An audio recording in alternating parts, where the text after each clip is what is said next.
Jocko, how do you give feedback to someone without everyone taking it personal? I try to give criticism regarding their work or actions while not attacking their character, but unfortunately, many feel that it's personal. Yeah, welcome to the world. People don't like criticism, and I almost put no one in the world likes criticism.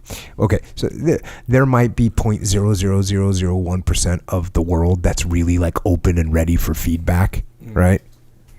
But most people, even when they tell you they want feedback, they don't want it. They don't want it. Like, let me give you an example. If you, Echo Charles, yes, were like you made a video, and it took you hours. Brad, don't even. Right? You know what I'm saying? Like, you could come to me and say, hey, what do you think? Yeah. And I was like, well, I think you framed this up wrong. How? What's your reaction to that? I mean, there's no possible way that you're stoked on that. There just don't. Now, luckily, we know each other. You can detach and be like, all right, I need to. He's not pointing this out to me for no reason, whatever. But what I'm saying is, even when you're saying, hey, what do you think of this? And I criticize something that you work so hard on, there's no one in the world that's happy about that. Yeah. Even when they ask for it. Mm-hmm. So you have to flank people. That's what you have to do. Now, he's asking specifically, how do you do this? So here's some things. One of the things that I do when I want to give someone criticism, I don't give them criticism. What I do is I ask them questions about whatever it is. Now, this is interesting. I'm not even talking about pointed questions. I'm not even talking about like hard questions. I'm not saying like, why did you do that? Yeah.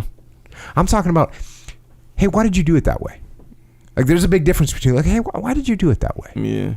Like, instead of saying, hey, Echo, that frame doesn't look good. Hey, why'd you frame that up like that? Right? So now I'm getting you to think about it. Right? But I'm not going to say, dude, how are you going to make that work?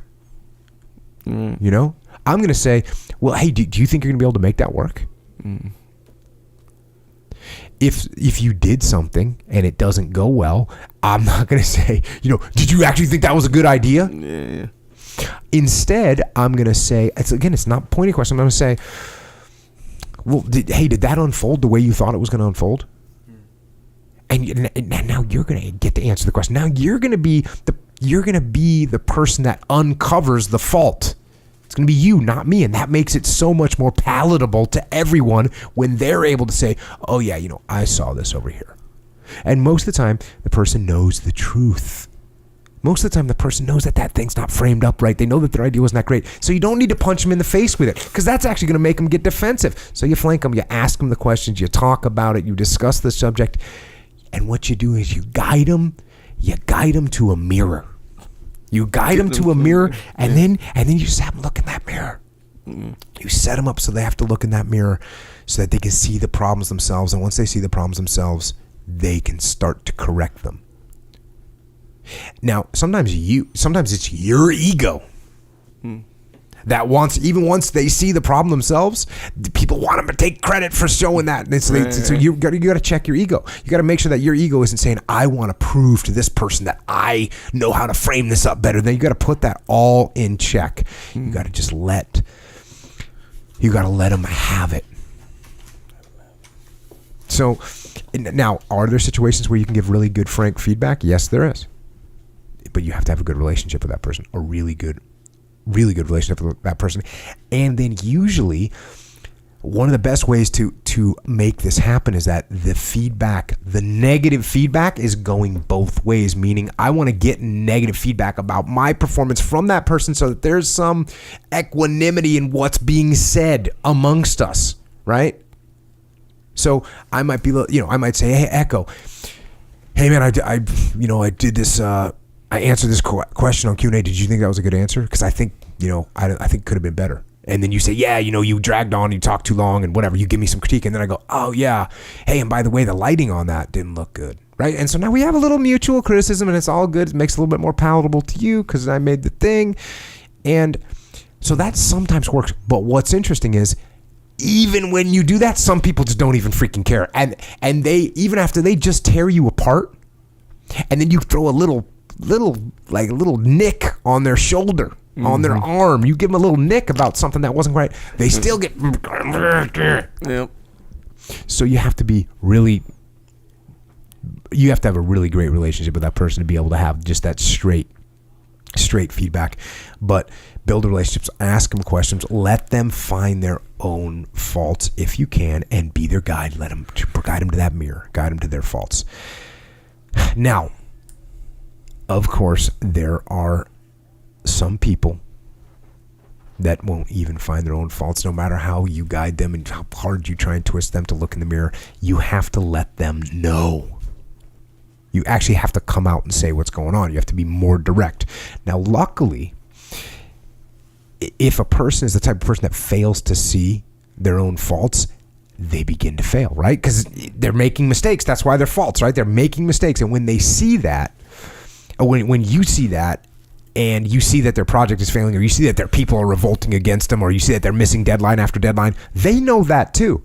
And then what you're doing is you're coming to them basically as like a concerned friend that really wants to help them win, and pointing out some of these obvious failures that they might not be, aware of. And you still got to be gentle about this.